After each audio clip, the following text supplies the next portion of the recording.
Good evening, everyone. A very warm welcome to today's webinar. Confucius once said, "The greatest glory is not in never falling, but in rising every time we fall." Your falls, setbacks, and failures are not the end, they are just the beginning.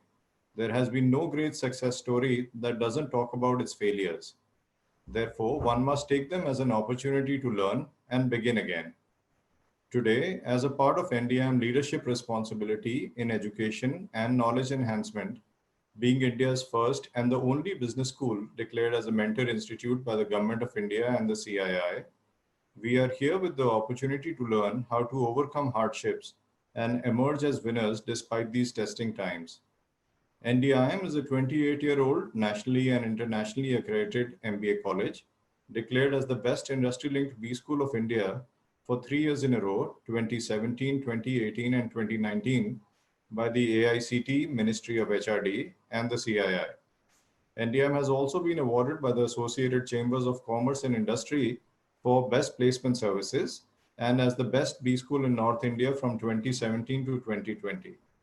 Let me now introduce the most sought-after speaker, Mr. Shiv Khera.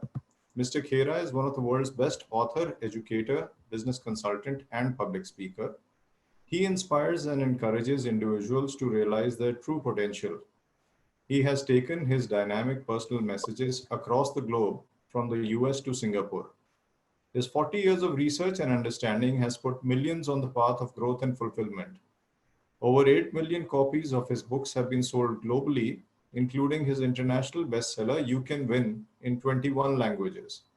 His clients include Lufthansa, HP, DHL, HSBC, Canon, Nestle, Philips, Mercedes, Johnson & Johnson, MetLife, and many more. Tens of thousands have benefited from his dynamic workshops internationally in over 20 countries, and millions have heard him as a keynote speaker. He has appeared on numerous radio and television shows. Mr. Khera is the brand ambassador of the Roundtable Foundation, and he has been honored by the Lions International and the Rotary International. His trademark is, "Winners don't do different things, they do things differently." Today's session will be moderated by Dr. V.M. Bansal, Chairman NDIM. Dr. Bansal has been a distinguished civil servant. He has been the longest serving Secretary, Collector, and Principal Commissioner of DDA, Government of India, for 17 years, and its Director for 11 years, which has never happened in the history of DDA.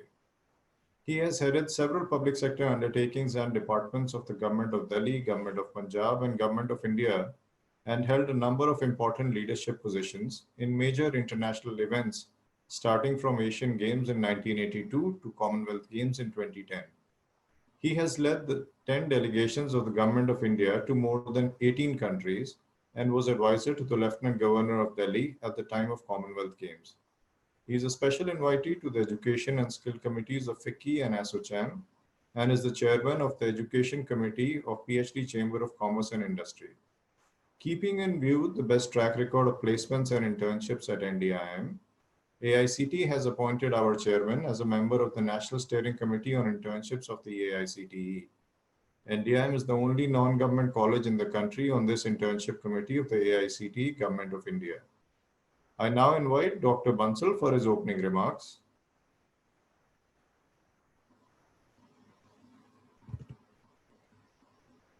You're on mute. Can't hear you. Yeah. Thank you so very much, Shiv Khera ji, for being with us. In fact, Ankur has introduced you, but I need to tell all the friends and, participants here that Shiv Khera ji has been sparing time for us. He has a special love for us. And it's for the last 4 years that he has been, visiting us pro bono. And that is the quality of this great man. And, that is perhaps one of the learnings that you can win. So that's one of the things. He's always available. And would you believe that this time also, the initiative, the suggestion came from Dr. Shiv Khera that, let us, why not do it? Why not reach to the larger clientele? Why not reach the students, the academia, and our friends? And in these troubled times, in case they can learn something out of his long innings of experience and authorship. So I'm so very happy to have him. I just want to tell him also and all the friends present here that I was just now in a previous webinar on technology in education. And those friends would also have requested them to join us. After that webinar is over, I've sent them the link also. But we were the first one in the country. Within 24 hours of announcement of lockdown, we converted all our system to digital and e-platforms. We were already there for the last 5 years. And our examinations happened online from 26th of March itself. All our 480 students are doing their summer internships in the virtual mode. The students sitting in Guwahati are doing internships in Mumbai. Students sitting in Faridkot are doing internships in Calcutta. So things are fantastically happening. The industry has been a very big support. In fact, in the last 70 days, you would have seen maybe more than 85 top industry professionals coming and supporting us. 3 days back, it was our great honor hosting Mr. Ajay Piramal at our platform. That was very remarkable. A person of the stature of Ajay Piramal, thereafter MD and CEO of Mahindra and Mahindra, they were with us on 30th of June for almost 90 minutes. So it's our pleasure and honor to take the learning that we have from one side to the other side. And that gives us big responsibility, big kind of pleasure. And I want to request all the participants and audience here that please stay connected and please keep guiding us. We are the one who are always into innovation. We are the one who always want to learn every minute. And so whatever be your suggestions onto the future course of education in our country, please write to us, and I'll personally feel extremely grateful to each one of you. So one thing I want to tell Shiv Khera ji, the kind of participants who already joined today, our very dear friend who was our chief guest on the very first webinar that we conducted 60 days back, the CMD of Daikin Air Conditioning, Mr. Kavaljit Java ji, he registered and he joined today at almost 5:45. Oh, okay. Yeah. So I'm grateful, Java ji, for continuing your support. In fact, I also now remember, and I want to tell everybody that Government of India licensed us 3 years back, and the only college in the country to have been licensed to train and send manpower to Japan and to Japanese companies. We are the only MBA college authorized to do that. We are doing it in a very big way. Half of our MBA students are learning Japanese language for good jobs with the Japanese companies. And in that, Java ji has been not only a big support, but a very big guide and a helping hand.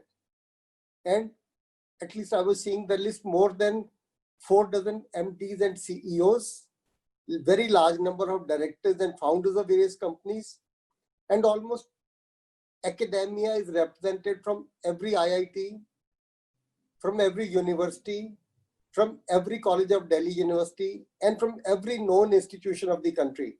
So I will not take more time. I will now connect my dear friend Shiv Khera ji to each one of you. And as a moderator, I'll keep, getting into for a while here and there so that we derive maximum learning out of him. Over to you, Shiv Khera ji. Please tell us how to be winners. No. Okay. Yeah. Well, I'm grateful for your kind words, Bansalji. I'm honored to be in front of all of you, and that's all I can say. I'm grateful to you indeed. And through you, I will convey my regards to Mr. Kavaljit Java. And also, in fact, I got a call just now, so I was not sure. I was just logging on to you, so I didn't know that he was here. But through you, I will certainly convey my regards to him also. Yes. The only thing I would make a request to all of you with folded hands, that is to kindly switch off your mobile, please. It's honor system. We cannot see each other. We'll only have to take each other's words as an person of integrity. You see, if we are playing with our phone calls here, I think we're wasting time. I think I would not feel offended if you log out and do your phone calls rather than going through the process, because you're not going to get anything out of the whole process. So with that in mind, let me just share with you why we put the title as Turn Setbacks into Comebacks. Because I've had 3 major setbacks in life where I got into minus. And what were the things that helped me to come back in life? So I'm going to share with you that. And today, the way things are happening, I don't think anybody has all the answers. Certainly, I don't have all the answers. And my academics are, I'm a BCom 3rd division. I failed in my 10th. That's my academics. Now, I come from a business family. We had close to 1,000 people working. We had coal mines in India, and they got nationalized. The government took over. And right from being a mine owner, we came on the street. Street means street. Some families had money. Our family did not. My father had died when I was in college. We were left with the liabilities and the assets were gone. And I remember a year later, I got married just that time. And a year later, my daughter was born. And I sold some of the last piece of my mother's jewelry to get a release from the hospital. I did not have $10 to buy milk that night. So I've gone through those days in my life. I tried my hands on 3 businesses with no money and I failed in all 3. Finally, November 13, 1975, I left India, went to US, initially went to Toronto, started life with a bucket in my hand, washing cars door to door, and went on like this for a year and a half. And gradually, in the evening, I started selling vacuum cleaners. And then totally by accident, I got into selling life insurance. And then there were some turning points in my life. I attended a program by Dr. Norman Vincent Peale that helped me turn around. And from there, my life started changing. I moved on to the US, got into 3 businesses. I bought out a company out of California in 1984, started the New Jersey operation with no clients, and I sold my company with close to 500 clients for a decent sum. Now, that is my journey in a nutshell. Now, let's come down to the challenges that we are facing today. The crisis, the coronavirus, has gone from one city to another, covered the whole world. And 2, the overcrowded hospitals, shortage of supplies, orders canceled, factories getting closed, unemployment going up, death rate going up. This scenario has literally shaken up the world. Now, most important thing is everything is uncertain, totally uncertain.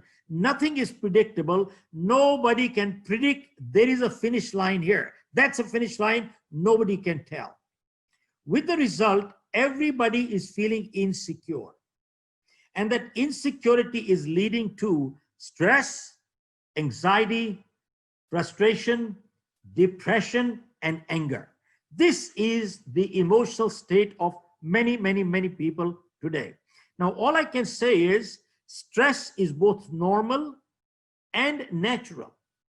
And anybody who says, I have no stress, belongs into the lunatic asylum. Now, all stress is not bad. You see, the athlete who goes to compete at the Olympics, is he under stress? Answer is yes. If he was not under stress, he will never be able to perform. And I bet most of us have either been or seen in the movies at the race course, the thoroughbreds. The thoroughbreds, when they are taking them into the cabin, they're all jumping like this, thoroughbreds. Now they're thoroughbreds, and they put them into the cabin and the bell rings and bang, they shoot. Now that's a thoroughbred. Now you take a jackass to the race course. This jackass is so cool, so relaxed. He's under no stress. He's not jumping up and down anywhere. But that's a jackass who'll remain a jackass. Now, one statement is very important.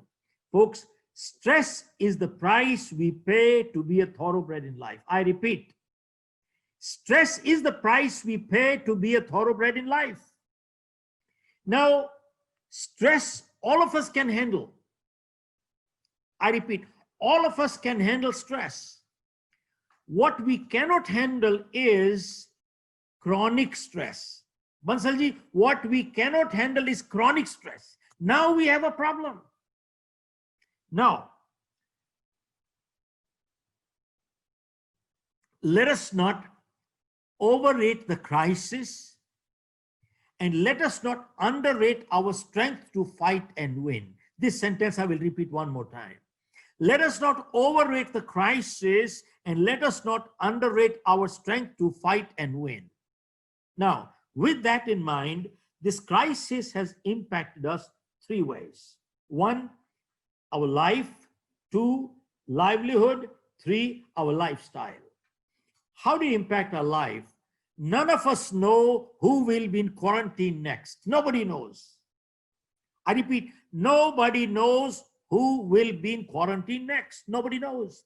And two is, what we do, where we go, who we meet could be a matter of life and death. I want one more time, I'll say that.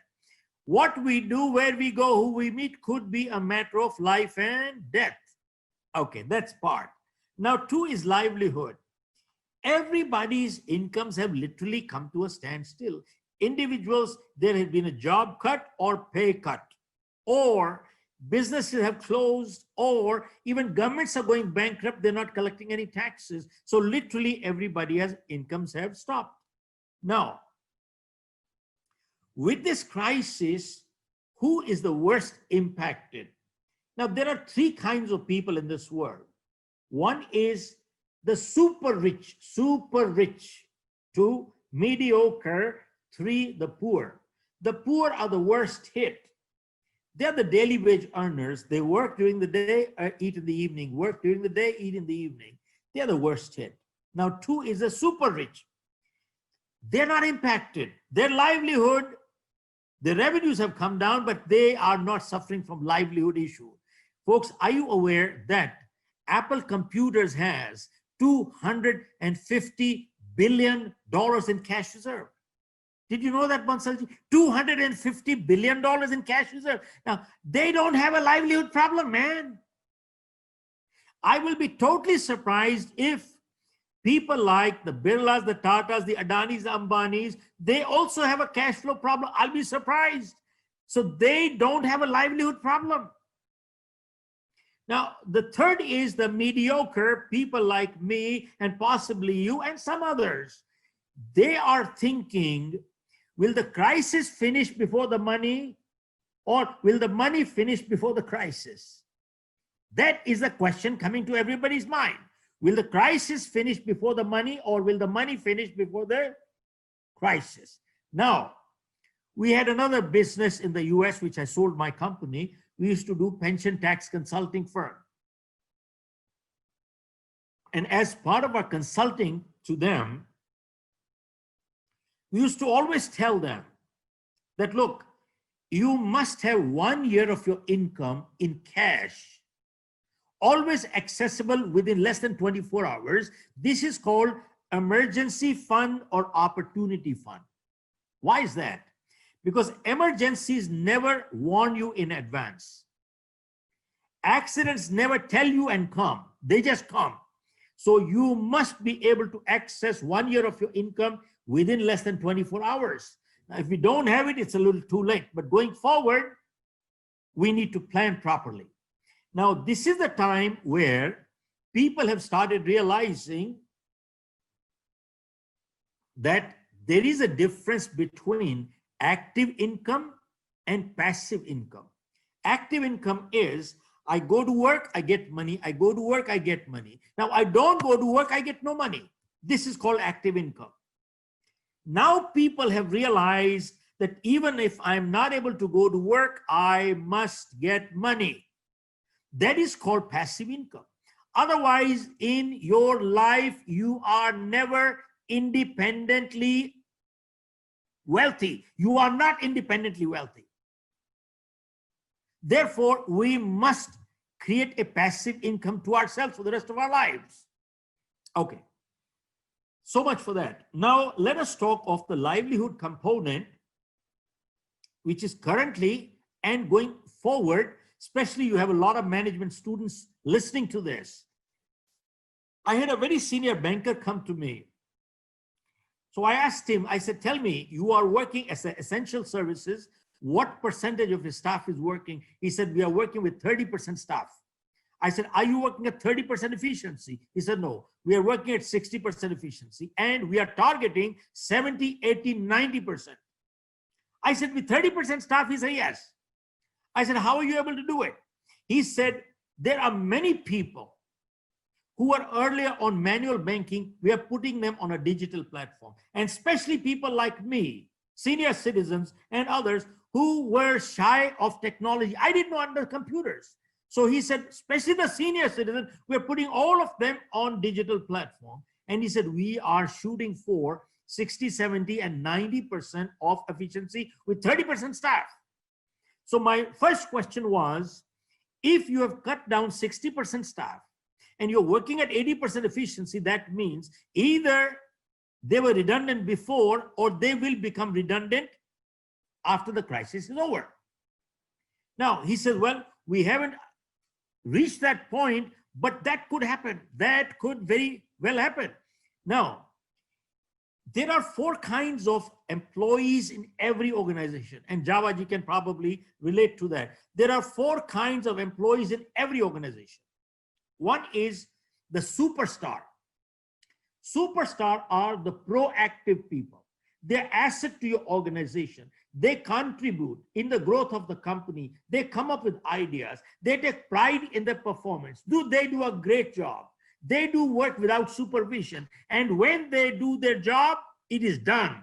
And when you check it out, it is done. They tell the truth. They are honest. They are honest people, but they are very few. They are superstars. Now, the second breed of people in every organization is the doers. Doers means you tell them they do it, you tell them they do it, you tell them they do it, you don't tell them they don't do it. And then when you go check it out, sometimes it's done right, sometimes it's not done right. So you have to keep correcting them again and again. That's a doer.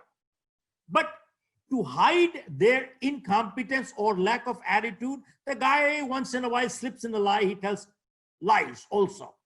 That's a doer. The third category of a person in an organization is called a talker. They talk more, do less. They're not motivated people. Now, they only do enough what they can get by with. They only do enough that you have no reason to fire them.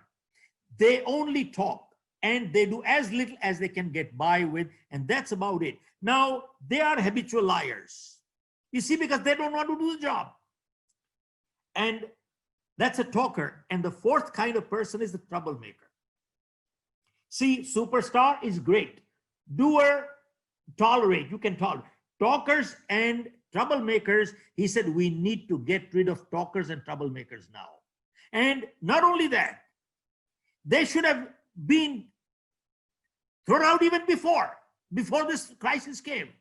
But he said the superstars and doers, superstars don't have any problem. No matter what happens going to the future, they don't have a problem anywhere. Okay. Now, this is where we come in, where we share with our corporate clients. You see, Bansalji, what we do is we have, I don't know, James Cook University has just partnered with us from Australia. Okay. Wow. Okay. And when we do corporate training, we share with people that, look, what we are doing in your corporate today is we are doing repair work. This is called repairing. I'm repairing in an organization. But our point is, if you prepare them, you won't have to repair them. And where do you prepare them? You prepare them in schools and colleges. Yeah. You prepare them in schools and colleges. Now, if they prepare, you won't have to repair them later. Yeah. And that is really what the purpose is all about. Now, Right. I'll share some of those ideas today. Now, coming to the third part, lifestyle. See, till that lockdown came in, all of us, including me, we were all in the fast lane. We were running. Where we were going, we didn't know, but we were going. Yeah. We did not know where we were going, but we were going. We had no time. Now look at this. What a paradox. The amount of time-saving devices we have today, we have never had that many in history, and yet we don't have what? We don't have time. You know why? Because somewhere we messed up our priorities. And when we mess up our priorities, we forget to distinguish between what's urgent in life and what's important in life. Urgent may or may not be important. Important may or may not be urgent. And Whenever we ignore what is important, it always converts into urgent. Now, health is important, but it's not urgent. Exercising every day is important, but it's not urgent. Now, if I have a crucial meeting tonight and if I'm not able to exercise, it's not the end of the world. But if I ignore my health long enough, guess what happens? I'll land up in the hospital. Two, look at this. In life, relationships are important, but they're not urgent. But if we ignore relationship long enough, guess what happens? We start talking to our lawyers. See, whenever we ignore what is important, it always converts into urgent. That is the nature of the beast. Now, don't get me wrong. I'm not giving lectures and preaching here. I'm guilty. I made mistakes like that myself. So I stand guilty here. Now, see, you ask people, why do you go to work? I go to work for my family. Why do you work hard? I work hard for my family. Who are the most important people in your life? My family. Who are the most neglected? Also my family. But that is true. Sometimes the most important people become the most neglected, which is sad, but that is true. Now, let's come to, in history, there are only 2 times in the last 100 years where we have seen a crisis similar to what we are going through right now. One, the Spanish flu in 1918. I'm not going to get into it. 50 to 70 million people died. 50 to 70 million people died. 18 million people in India died. And it came in 1918, and then it tapered off and it went away. People said danger is over. It came back the second phase 6 months later and killed 50 million people. Now, why am I sharing this with you? Because many people are thinking the lockdown is over, the danger is over. They don't understand the danger is not over till there is a vaccine, and that could take a year. Look at South Korea. Look at Singapore. The second phase is back. They never thought it would happen. And the doctors from Harvard University and many Yale are there saying that 150,000 people in USA are dead. But he said the worst is yet to come in September and October in winters. He said we are expecting up to 500,000 deaths. We have to understand what we are doing here. Okay, now, the second part is the Great Depression of 1929. Banks failed, stock market crashed, people lost their savings, $100 became $15. Dollar lost its value by 85%. And 15 million people lost their jobs. Now, 15 million then is equivalent to 50 million today, because the population was only 120 million at that time versus 330 million now. Now, this is the scenario right now. Last week, I checked, about 40 to 45 million people are unemployed in the US, and the number is rising only in the US. Now, what is the silver lining? Here, let's look at the positive side from here. What is the silver lining? Bansalji's studies have shown whenever unemployment has gone up, self-employment has always gone up. I repeat, whenever unemployment has gone up, self-employment has always gone up. Now, during that Great Depression, there were some people who had no money, no risk-taking ability, nothing to fall back on, but they had one thing, only one thing. They were positive people. Only positive. They were called positive entrepreneurs or survivalist entrepreneurs. They were solution focused. There are some people who are problem focused. You know what a problem focused person is? You give them a solution, they'll give you a problem. They have a problem for every solution. Henry Ford said, kick them out, kick them out. We're not stupid. We understand there are problems in life, but we are looking for somebody who's solution focused. Yeah. These people started a business at that time, and today they are a household word in the US. I'm going to share with you only 3 examples. One, was a man by the name of George Jenkins.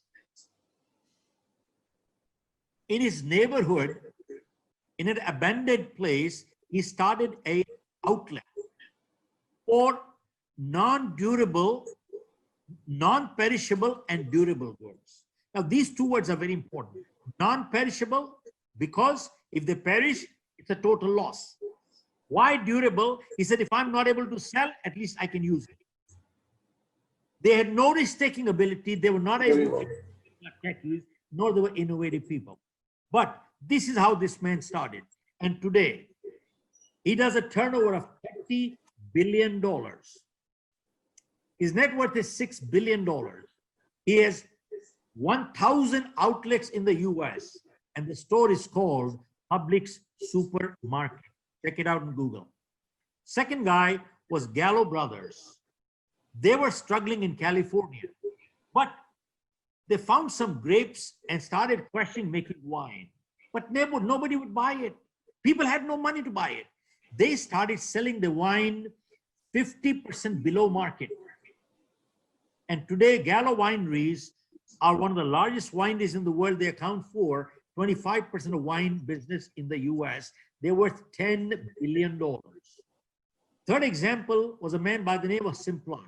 He had a small patch of land in Idaho. He started cultivating potatoes. Now, what he couldn't sell, the family ate.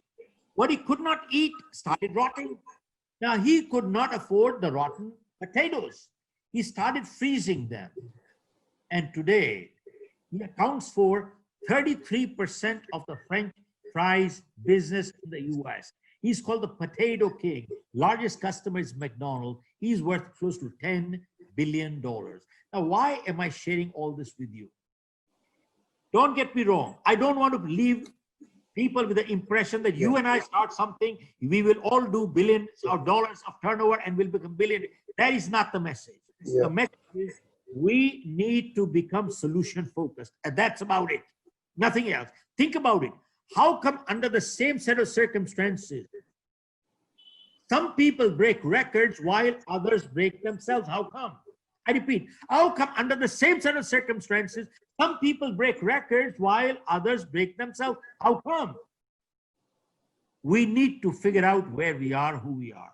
Now, this crisis has impacted us again three more ways. One, physically, medically, economically, three, psychologically.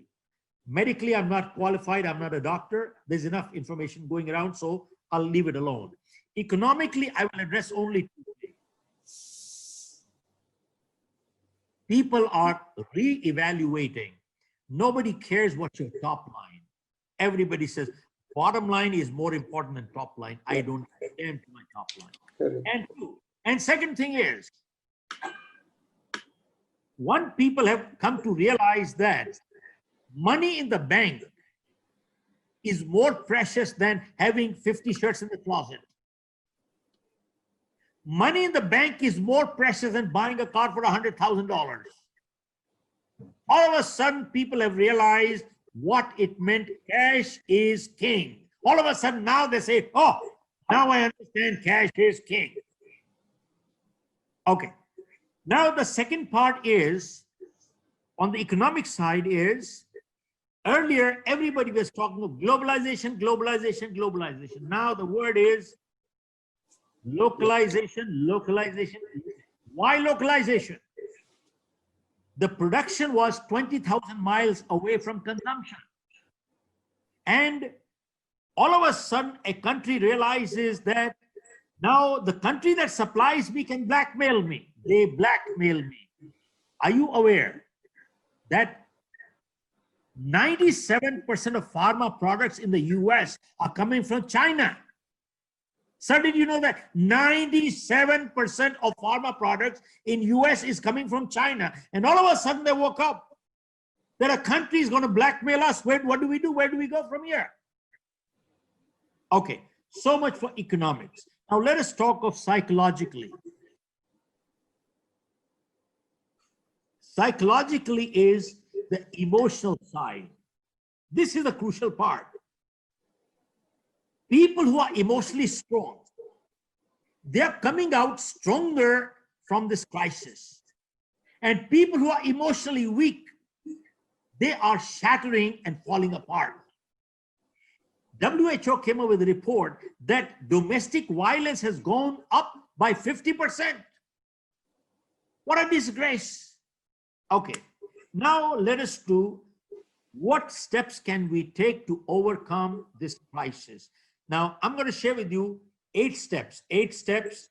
If anybody wants to take them down, please do so. I'm going to go a little slow. You can take down these steps. That has helped me all through my life. Now, step one is the serenity prayer. I repeat, it is the serenity prayer. About 45 years ago, I attended a program by Dr. Norman Vincent Peale, the man who wrote the book Power of Positive Thinking. There were 1,000 people. I was one of them. He came up to the dais and he looked at everybody. He says, it appears you people are so cool, calm, and relaxed. It appears nobody has a problem here. So he asked, does anybody have a problem here? So everybody raised their hand. Yes, we have a problem. Then he said, how many people would like to get rid of their problem? Again, everybody raised their hand. Then he said, while coming here, 2 blocks away from here, I came across a place where I saw some people totally stretched out, totally relaxed. They had no problem whatsoever. How many people would like to know where that is? Again, everybody raised their hand. Yes, we would all want to know. Then he said, 2 blocks away from here, there is a cemetery.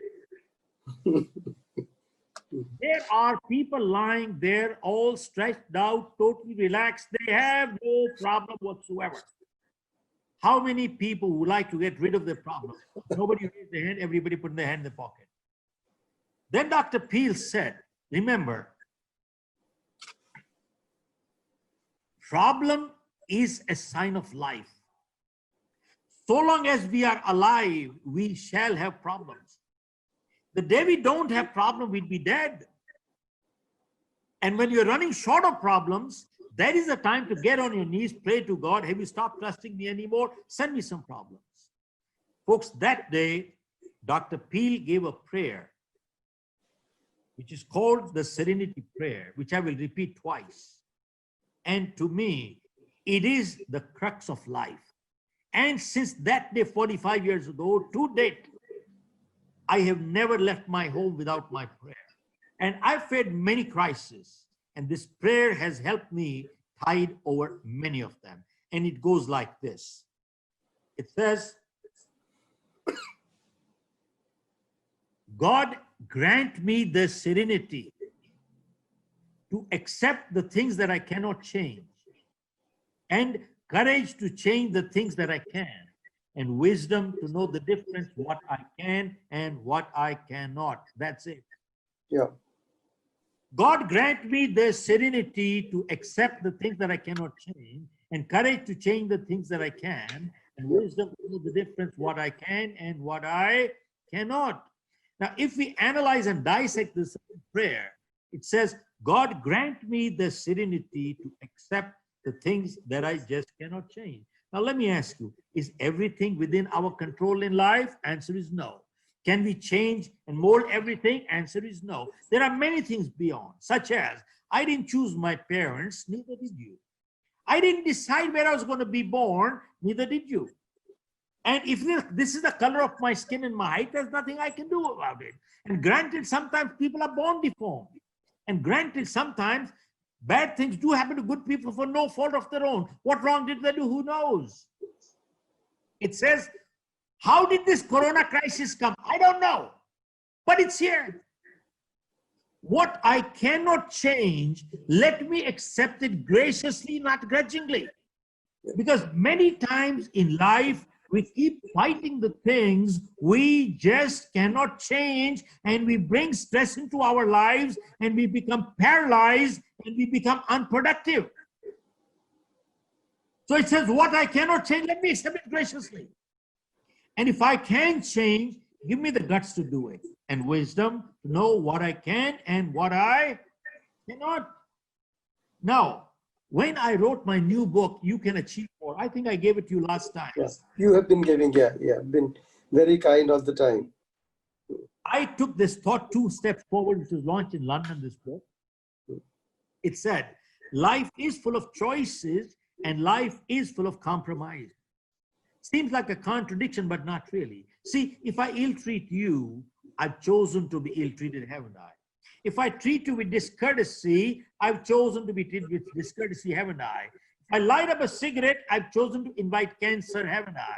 If I drink and drive, I've chosen to invite an accident, haven't I? See, if I exercise every day, I've chosen to invite good health, haven't I? If I eat too much, I've chosen to be obese, haven't I? If I tell lies, I've chosen to lose my credibility, haven't I? If I tell the truth, it means I've chosen to gain credibility, haven't I? See, life is full of choices. Now, we are all free to the point of choice. But after we make our choices, the choice controls the chooser. We have no more choice. I repeat, we are all free to the point of choice, but after we make our choices, the choice controls the chooser. We have no more choice. And how is life full of compromises? See, in life, we cannot choose the cards that are dealt to us. What we can choose is how we play the game. Sometimes nature gives us a lemon. The choice is ours. Do we cry or do we make lemonade? That's a choice. Now, what is success? Series of positive choices in life is called success. And series of negative choices in life is called failure. And that's it. Now, sometimes people ask me that those who are successful, don't they make mistakes in life? And those who are failures, don't they do positive things in life? So my answer is, those who are successful, they do make mistakes. They do make mistakes. But remember, making a mistake once in a while does not make a person a failure. Repeating the same mistake again and again is what brings failure. And doing something positive once in a while does not bring success. Repeating the same positive behavior again and again is what brings success. That's about it. Okay, that's step 1. Now step 2. To overcome the crisis, limit your exposure to news.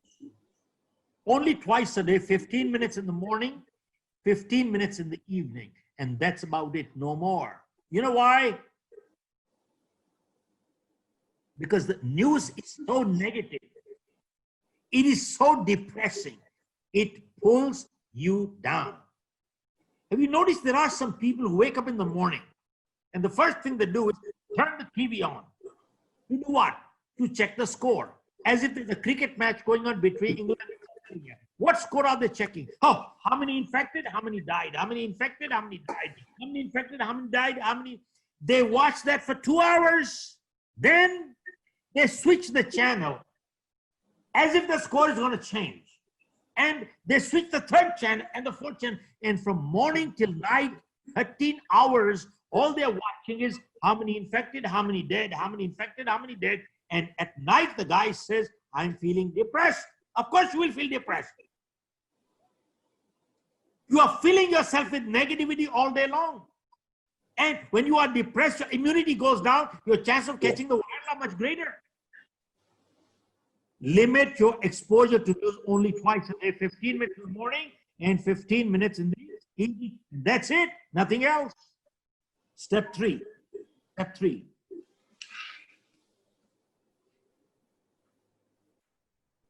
Folks, convert your downtime to uptime. Convert your wasted time to productive time. Folks, if out of this crisis, we do not come out upskilled or more knowledgeable or healthier and fitter, it is not because we lack time, but because we lack commitment and self-discipline. So let me share with you, how do we convert downtime to uptime? Now, before this crisis, a survey was conducted in the US, which said an average American watches 3 to 4 hours of TV per day. Before the crisis. Today, they're watching 8-10 hours of TV. Yeah. Yeah. Okay. Now, 3 to 4 hours per day before the crisis. A man bought a new TV, and a friend came visiting, saw the new TV, and he asked, how much did the TV cost? He said, $1,000. He said, are you sure? He said, yes. He said, I don't think so. He said, let me share with you what this TV is really costing you. He said, what is your annual income? He said, I make $100,000 per year. He said, have you ever calculated what is your hourly rate? He said, no, I didn't, but we can. If I work 2,000 hours a year, my hourly rate comes to $50 an hour. And he said, you watch 3 hours of TV per day. That comes to what, $150 per day. And watching 365 days a year, he said, that comes to $55,000 per year. He said, do you know this TV is costing you $55,000 per year? That is more than your EMI on a $500,000 home. Yeah. Now, don't get me wrong. Watching TV once in a while, we all like it. There's a nice play, nice movie. It relaxes us. But watching 4 hours a day, what the hell are you doing? You are wasting your life. And don't get me wrong. Again, when this lockdown came, I also made that mistake. I was watching also 8 hours of TV one day. Then I kicked myself. I said, what the hell are you doing? I got out of it. But let me share with you, how do you turn downtime into uptime? In my book, if you read my YouTube board, I have given a survey that 85% of millionaires and billionaires today in the world are first generation. Only 15% coming from inheritance. Yeah. These people were asked, how did you get so much financial success in such a short time? And they said, we read books. We read books. Billionaires, they read books. How many books? 50 books a year. Means 1 book a week. 1 book a week. Warren Buffett is an avid reader. Bill Gates is an avid reader. 1 book a week. 1 book a week. And what kind of books do they read? They said, we only read self-help books. We don't read fiction. Fiction is fiction, will remain fiction. Self-help books, only self-help books. Why? 1 good idea is worth $1 million. He said, we have no time to waste. Look at this. Millionaires and billionaires make time to read 1 book a week. Imagine.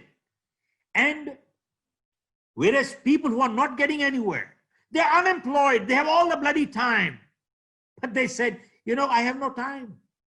And I don't have money. When I have money, I'll buy books. You know, they don't understand. You can get every book today for free in a library. Free! They'll never do it. Now, I also learned one thing, that a serious reader will never borrow or lend a book. Never borrow, never lend a book. Never. Why? Many times people come to me and say, Mr. Khera, I got a new book. Excellent. I can lend it to you. I said, don't. Give it to me, gift it to me, sell it to me. Don't lend it to me. Why? Because I will not give it back to you. I will not give it back to you. Why? Because when I read a book, I always sit with a pen and paper and a marker and pencil and I make notation in the book. Why? Because I learned one thing. Reading a good book once is not good enough. Why? Because when you read a good book the second time, you don't find anything new in the book, but you find something new in yourself. When you read a good book the third time, you don't find anything new in the book, you find something new in yourself. When you read a good book the 4th time, you find something new in yourself 4th time. I've read some good books 7 times, 8 times, and 10 times. And people read it once and said, I've read it. Good. You haven't got anything out of the book. You haven't got anything out of it. You know what?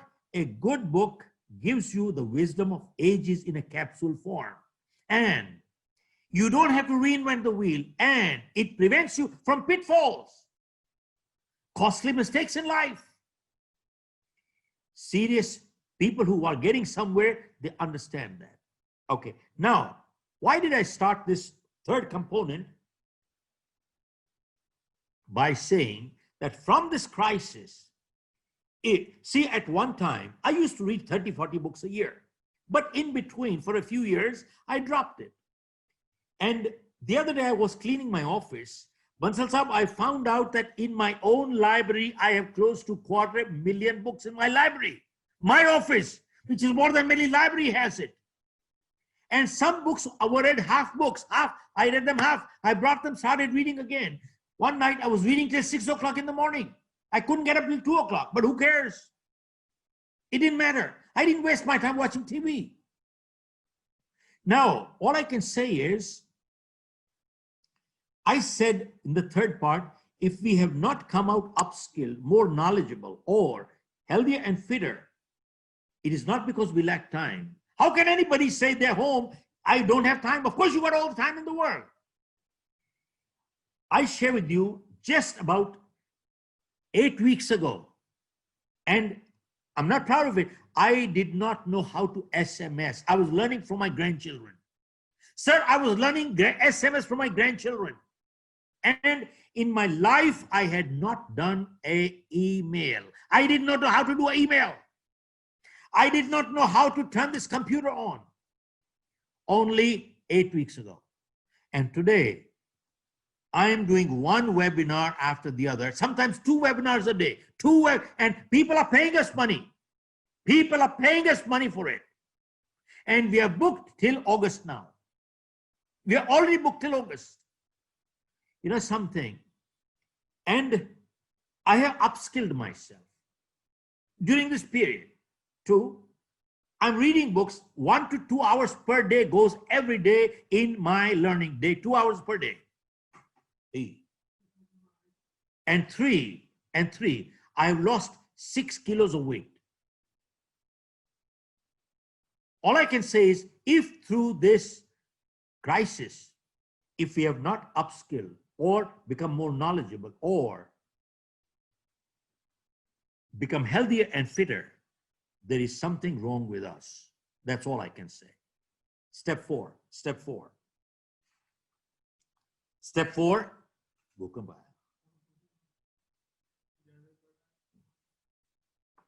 Step 4. Many times I'm getting phone calls from people and they think I have the answers. Really, I don't. But I entertain them because I want to help whatever I can. I get calls like saying, I'm feeling bored, I'm alone, I'm feeling bored, I'm feeling alone, I'm feeling depressed. What do I do, Mr. Khera? What do I do? Now, I didn't say that to them. Here's what my contention is. I learned one thing. Only boring people in life are bored. Only boring people in life are bored. This is the difference between loneliness and solitude. See, loneliness is the pain of being alone. Solitude is the pleasure of being alone. I enjoy my company. It is not arrogance. I enjoy my company. It means I'm at peace with myself. Now, how do you handle depression? Because many people are feeling very depressed at this time. Here is an answer to depression. A world-famous psychiatrist by the name of Dr. Carl Menninger was asked. Menninger Clinic is a world-famous in US psychiatric clinic. Somebody asked Dr. Menninger, Doc, if you knew for sure that one of your patients was coming up with an attack of depression, what treatment would you prescribe? They were thinking he might give some medication.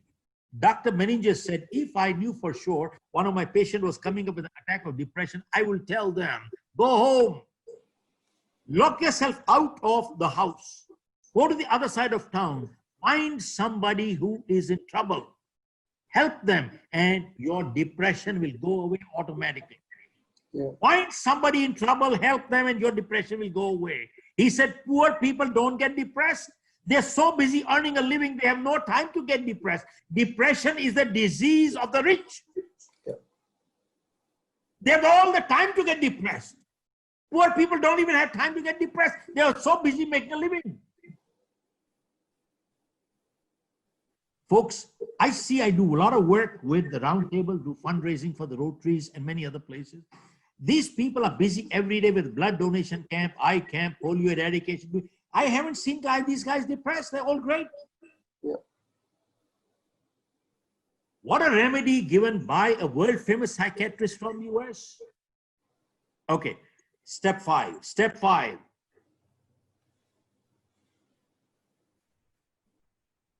To overcome the crisis, build strong, positive relationships in life.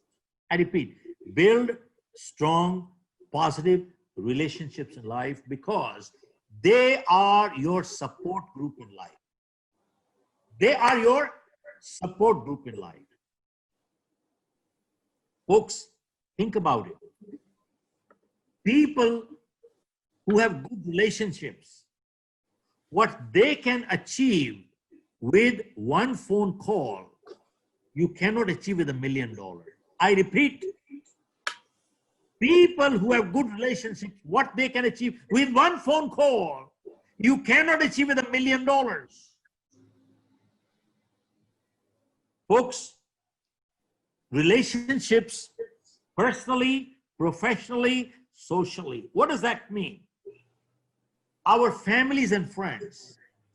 God forbid, if any one of us was in the hospital tonight, tell me, how many people will be around us? Maybe 2, 3, 4. Tops, that's it. It's all over.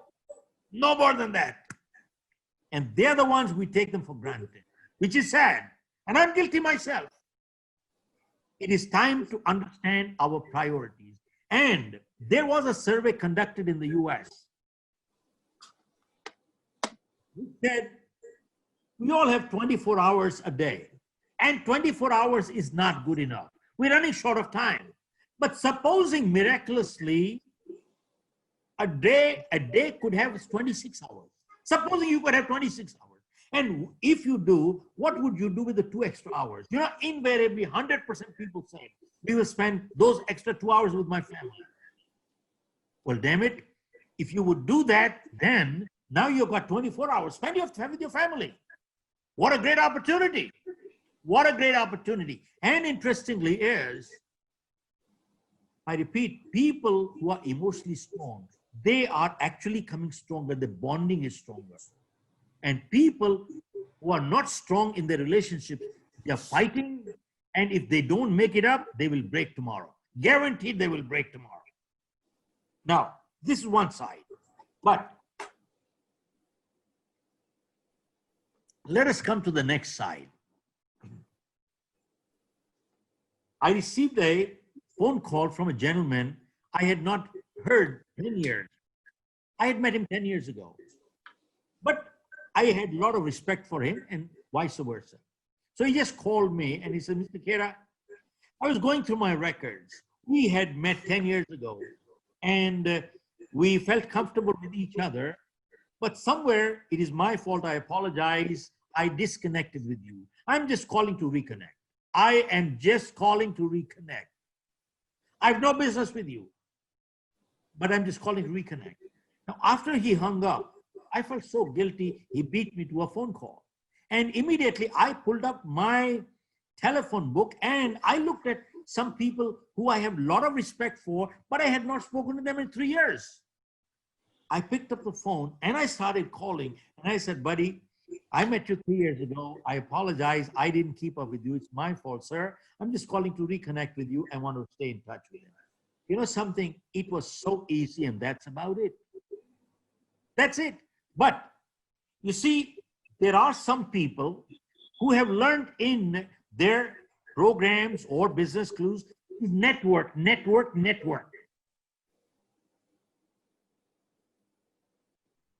You know what networking means to them? Find out people who could be useful and keep contact with them. Because someday they could be useful. and usefulness goes, friendship also goes. Usefulness finishes and relationship also finishes. They are parasites. They are rascals. They are selfish people. Stay away from those rascals. Okay, now, interesting, in Singapore, we have an office there. So one day I was coming from dinner, somebody met me in the lobby and came from dinner. He asked me, I said, yes. He said, did you meet some people who could be useful to you? What a question. I felt giving a piece of my mind and something else to this guy too.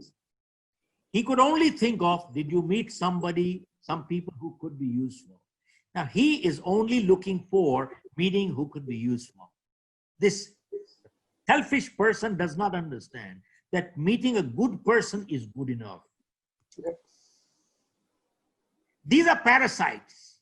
Sab, I think most of the audience is Hindi. मैं हिंदी में बोलना चाहता हूँ. देखिए, there are three kinds of friendships in life. One is called the friendship of convenience. We have a neighbor, it is convenient, kids are same age, they play, we laugh together, eat dinner together. That's it. Now, convenience goes, friendship goes also. Second friendship is called friendship of usefulness. सब बना के रखो, क्या पता कभी जरूरत पड़ जाए. भाई पैसे वाला है, पॉलिटिशियन है, गुंडा है, ये माफिया है, क्या पता कौन है, पुलिस वाला है, डॉक्टर है, क्या पता जरूरत पड़ जाए. Usefulness goes, friendship also goes. What a joke. The third kind of friendship is built on what? Is on mutual respect. Third, not tolerance. In my vocabulary, tolerance is a bad word.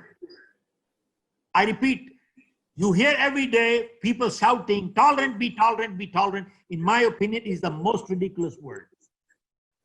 Let me ask you, do I and my wife live together because we can tolerate each other? You know something? We live together because we respect each other. The day respect goes, we can't live together. You know, tolerance only means postponing the blast. A good employer and employee, you think they work together because they can tolerate each other? If they work that way, it's only postponing the blast, a matter of time before the part. A good employer-employee work together because they respect each other. The day respect goes, you can't work together. अब मैं छोटी सी आपसे बात कहना चाहता हूं, वो ये है, when we talk of friendship, supposing I have a friend who I've known for 20 years, and all of a sudden, he has a problem. Who is the most natural person he will go to? Friend of 20 years. He can't make new friends tonight. Now, is it my duty to help? Answer is yes. And if I help him, am I doing him a favor? No. And if I don't help him, am I behaving like a friend? Answer is no. Remember one thing, helping each other is never the purpose of friendship. Helping each other is a duty, but it is always incidental to friendship. Friendship is there because we respect each other. And helping each other is incidental to friendship, never the purpose of friendship. To build strong relationships, we need to learn to give in life. If we don't give, you will never in life can ever build a relationship. And sir, no school and college is teaching what I'm sharing with you tonight. There is no school and college telling kids, look, buddy, this is how you build relationships.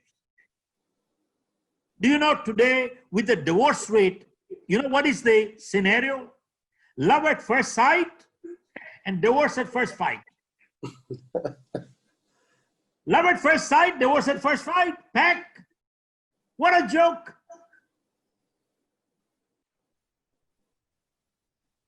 This is time to build strong relationships. That is your support group in life.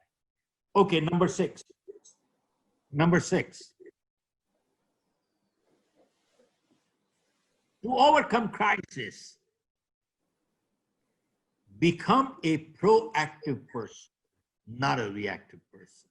What does that mean? When we do our leadership program, 4 days, 5-day programs, we share with people and we ask by surprise a question. Are you a good person? Sometimes people get muffled.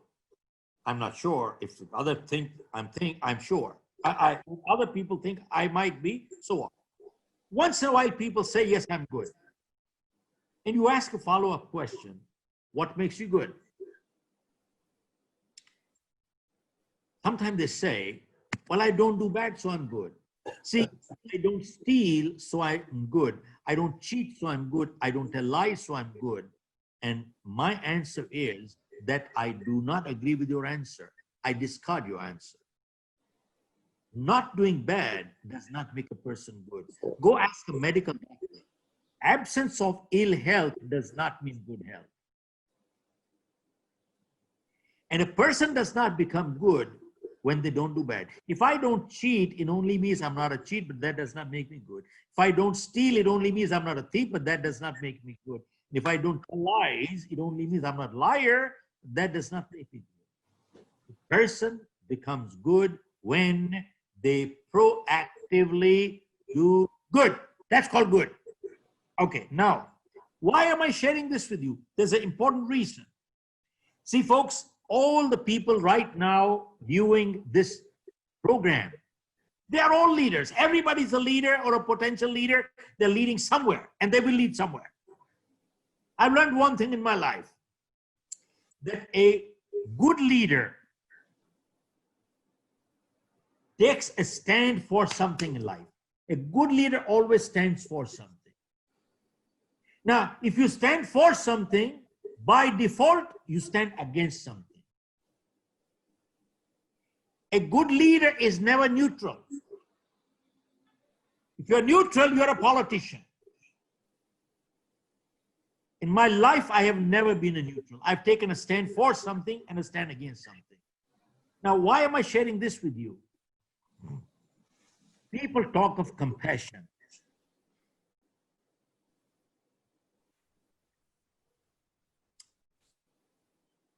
Compassion is a good word, but I have no compassion for enemies of humanity.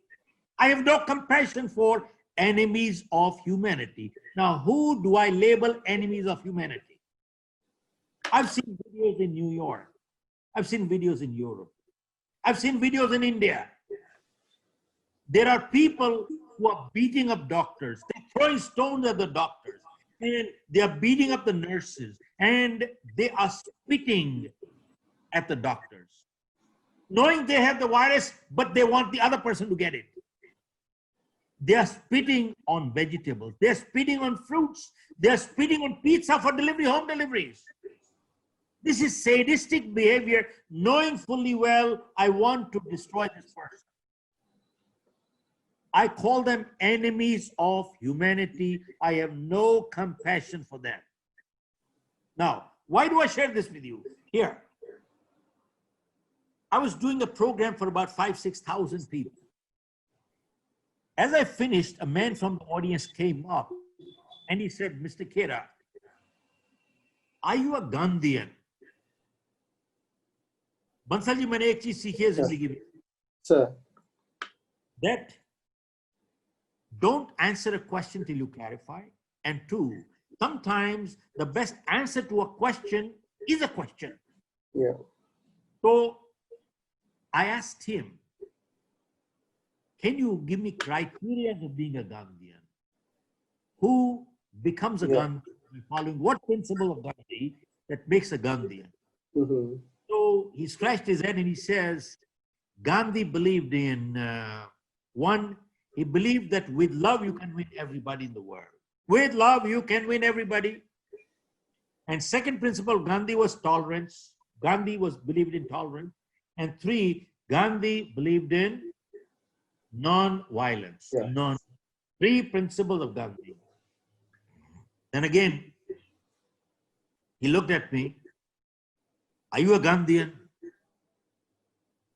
So I don't know what came to my mind. I said, look, in our culture, we respect the Ramayana, the Mahabharata, the Bhagavad Gita. They are sacred to us. I've not read them, but I've heard a lot from them. So I don't know how it came impulsively. Tell me, was Rama Gandhian? Yeah. I said, well, let us look at the three principles that you said of Gandhi. One, with love, you can win everybody. Tell me, was Ram able to win everybody with love? Answer is what? No, Obviously. he was not able to. Two, second principle you said is tolerance. Did Ram say, I'm very tolerant? You kidnap my wife away, it's okay, I'll get a second one. You'll kidnap a second one, I'll get a third one. You'll kidnap a third one, I'll get a fourth one. Did he say that? He said, I don't tolerate kidnappers. I will not tolerate kidnappers. And third, you said non-violence. I said, tell me, what did Ram do? Even for self-defense, he pulled out and he had to kill the evil. He had to kill the evil. Yeah. Even for self-defense, that is not called non-violence. It is violence, even for self-defense. So I said, well, Ram failed all three tests. So that means Ram was not a Gandhian. I said, then, if you look at the Sikh histories, look at the 10th Sikh Gurus, Guru Gobind Singh, when Mughals were forcibly converting people, he could not win with love. He could not tolerate oppression and terrorism. And three, he had to pull out the weapon. So he was not a Gandhian either. Yeah. And I said, to me, Ram and Guru Gobind Singh Sahib are much, much, much higher than Gandhi. Gandhi is very small. And I said, look, when somebody is playing with your respect and dignity of your family and your family, not standing up and fighting is cowardice. That is not wrong. Yeah. And I said, get one thing here. When Ram stood for good, he stood against evil. Yeah, quite right. Politician, I will hang both sides. No. He stood for good, he stood against evil. So I said, I'm not a Gandhian. I am not a Gandhian. And that's okay. Very right. Coming to number 7. Number 7.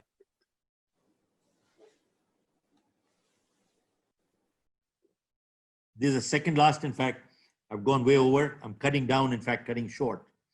Number 7 is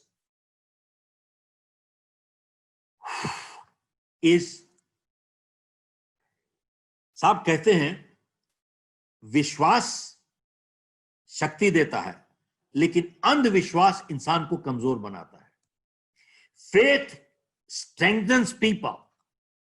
Blind faith leading to superstition weakens people. Now, what does that mean? One of the biggest damage done to India by our media has been, whether print media or electronic media, anytime you turn the TV on, what do you see? What do you see? There is a Baba sitting there with few saffrons or white clothes with a few tilaks here, and he's saying, नाम बोलो, कहां से बोल रहे हो बोलो, जन्म तिथि बोलो, टाइम बोलो. हाँ गुरुजी मालूम नहीं, कोई बात नहीं, मैं निकाल लेता हूं. टिक टिक टिक टिक टिक टिक टिक. And then he says, पितृ दोष, पत्नी दोष, पुत्री दोष, फलाना दोष, ये दोष, वो दोष, मंगलिक हो गया, मर जाएगा, फलाना हो जाएगा. एंड शनि चढ़ गया. उतारने का उपाय ये है, एक काला रुमाल लीजिए, उसके अंदर काली दाल डालिए, उसके ऊपर काजल लगाइए, काले बाल वाला खोजिए, 7 बारी घुमाइए उसको, काला कुत्ता खोजो, काला बर्तन खोजो. साहब यही काम करते रहते हो. एक बात बताओ, शनि को उतारना चढ़ाना इतना आसान है तो शनि को चाइना क्यों नहीं भेज देते यार? लड़ाई करवा के मरवा दो सबको उसको. अरे अगर शनि को उतारना चढ़ाना इतना आसान है तो भेजो पाकिस्तान, सारे टेररिस्ट मरवा दो सारों. यार एक मैं पूछना चाहता हूं आपकी सारी ऑडियंस से, शनि ऑस्ट्रेलिया क्यों नहीं जाता? सर शनि ऑस्ट्रेलिया क्यों नहीं जाता? शनि न्यूजीलैंड भी नहीं जाता, खाली यहीं पे बैठा रहता है. क्यों रहता है सर? बंसल साहब, मैं एक बहुत वजह से बात कह रहा हूं ये. There is a very important reason, and for all the viewers, this is so crucial. Very right. You're quite right. If ये कहीं पढ़ाया नहीं जा रहा, कहीं समझाया नहीं जा रहा.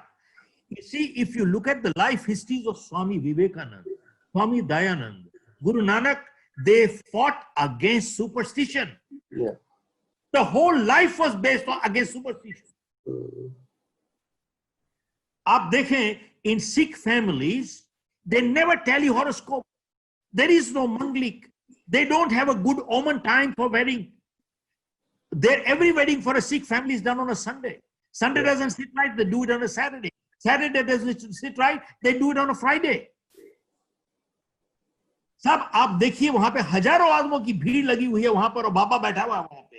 And they paid money for it, and they touch their feet. This guy should be in jail. And they go to the Baba and say, Baba ji, ye takleef hai. Are, and he says, kal jalebi khai thi. Are, yehi problem. And they go to the Baba and say, well, Baba ji kya kare? And says, preet karo, preet karo, preet karo. Ek Baba preet bech raha hai, ek Baba honey bech raha hai, ek honey preet mix karke bech raha hai. Why am I sharing this with you? Very important reason, and I very strongly recommend all the viewers listening right now. There was an article in India Today. Go check it out. Pull it out a year ago. Astrology and childbirth. There was an article, something to that effect.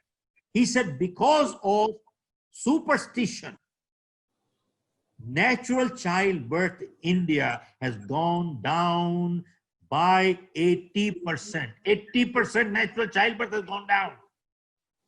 And they quote especially South India. Bangalore, Hyderabad, Madras.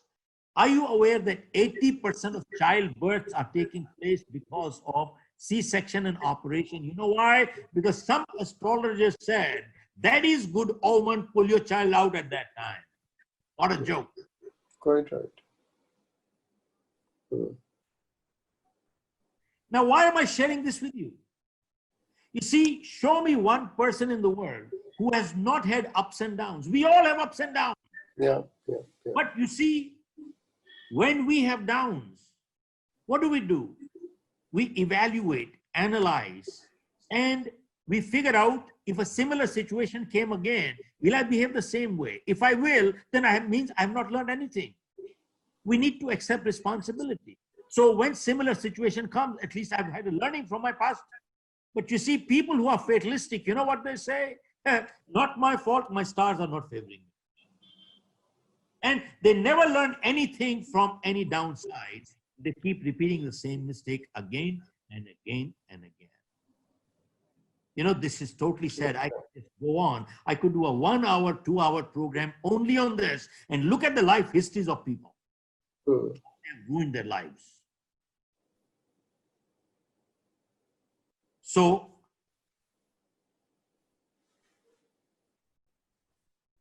look, faith is good. In fact, one of my last programs, we had 103,000 people logged in one program, 103,000.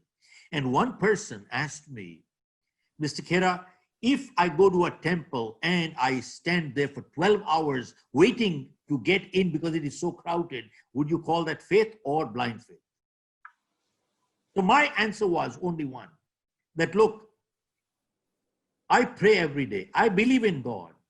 I do my prayer in my home every day. I don't leave my home without prayers. But in last 40 years, I have not been to any temple. I have not been to any temple. And I feel very strongly that most people who are temple goers, they go there more out of fear than out of faith. If you don't do this, this will happen. If you don't do this, this will happen. If you... Arey bhai, ek baat bataiye. Every Saturday on traffic lights, वो 7 मिर्ची और 1 नींबू बेच रहा है साहब वहां पर बैठ के. और 7 मिर्ची 1 नींबू से शनि उतार लो भाई. What a joke. Folks, we need to accept responsibility rather than blaming stars and circumstances. Yes. Okay. Lastly, number 8. I've cut it short. In fact, this was another 10 more minutes, but I'm No, cutting it short. no, we are going to take your time because you would have seen, once we send the invites, so we keep on getting the questions once the moment we send the invite. So we'll take some more time out of you. But as I said, I'm skipping a couple of points because Thank each you. point is so large and huge. I'd be happy to do another one. But anyway, Yeah. Lastly, number 8, it is time to give back. This is time to give back. I feel grateful to God. We have a home, we have a place to live, we have food, and this is time, but everybody's not as privileged. Yeah. This is time to share with people who don't have it. But here is very important. Over the last 2-3 months, I've seen there are many good people all over the world who are coming forward and helping out. Some people are giving money. Some people are giving food. Some people are giving time. Many, many, many good people are making a contribution. That is true. But here is the caveat. There is one community, as a community, who has been honored by the government of Canada, by the government of United States, by the government of Australia, New Zealand, government of UK, for the humanitarian service, as a community to serve humanity. And guess what that community is? That is a Sikh community. You know why? Even before the crisis, their concept of langar has been there, and they've been feeding thousands of people every day, even before the crisis. And after the crisis, millions are getting food here.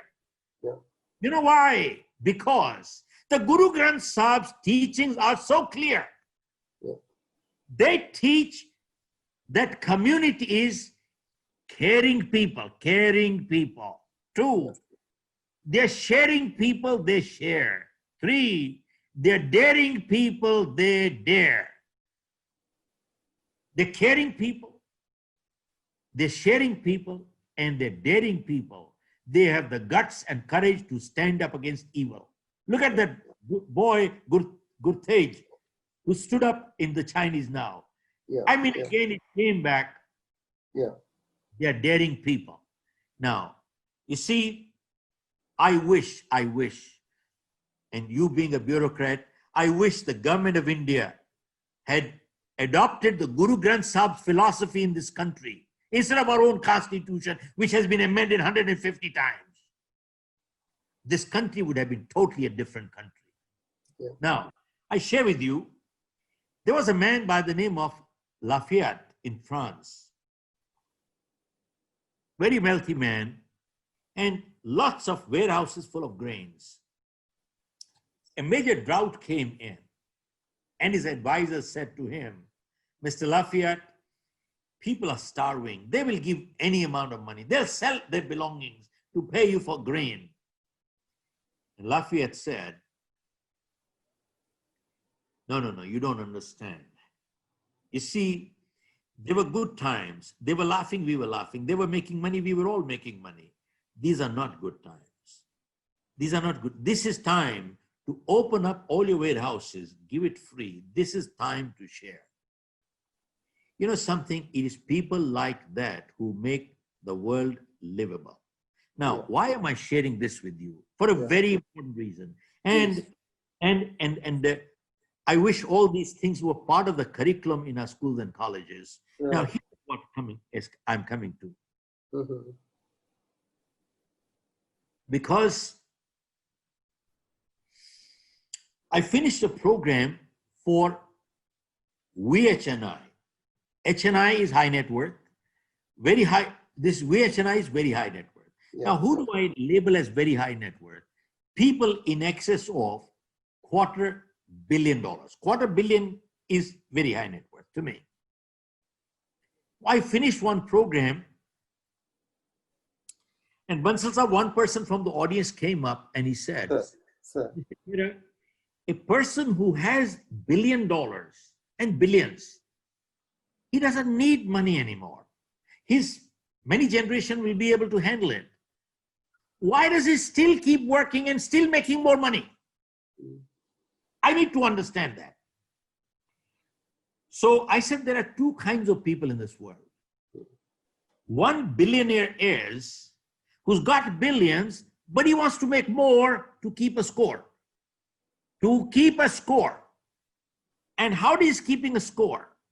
Well, they are living with the Joneses, comparing with how come they have this, I don't have it. How come they have this, I don't have it. How come they have this, I don't have it. And they've got 100 million, I must make 200. They got 200, I must make 300. You got 300, I must make 400. You know why?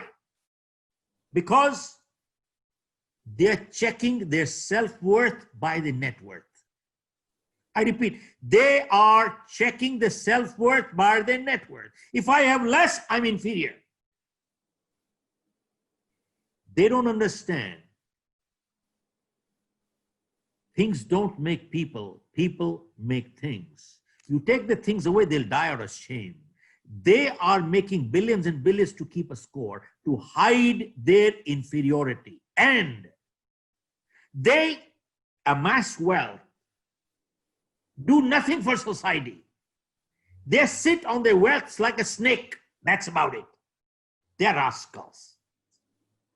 In fact, Warren Buffett described people like that. And he said, a donkey is a donkey is a donkey. If he has $1 billion, he's only a donkey with $1 billion, that's all. But he's still a donkey. See, if you carry golden bricks on a donkey, the donkey does not become a golden donkey. Now, why am I sharing this with you? This is one breed of people who's got billions, but they want to make more to hide their inferiority. But there's a second breed of billionaires who's got billions, but they want to make more. You know why? Because they feel the more I have, the more I give. The more I have, the more I give. The more I have, the more I give. Warren Buffett had $40 billion, gave $39 billion to charity. Bill Gates got $33 billion, gave $32 billion to charity. Azim Premji gave $7 billion in 6 months. Tata Company gives 66% of the profits to charity. You know something? This is the difference between these people. I learned one thing. When I talk of money, which I do, by the way, in my programs, I do talk of money. Many people want to shy away from money. No. But when I talk of money, there are people who come to me and they say, Mr. Khera, but money is not very important. And I have written in my book, do you know who says money is not important? Either they're stupid or they're billionaires. Now, I didn't say money is the most important thing, but money is important. Why is it important? Because I learned one thing in my life, that money in good hands always does good. And money in evil hands always does evil. And I share in my program, where creating leaders who can manage, that it is the moral obligation of every good, ethical human being to be a billionaire.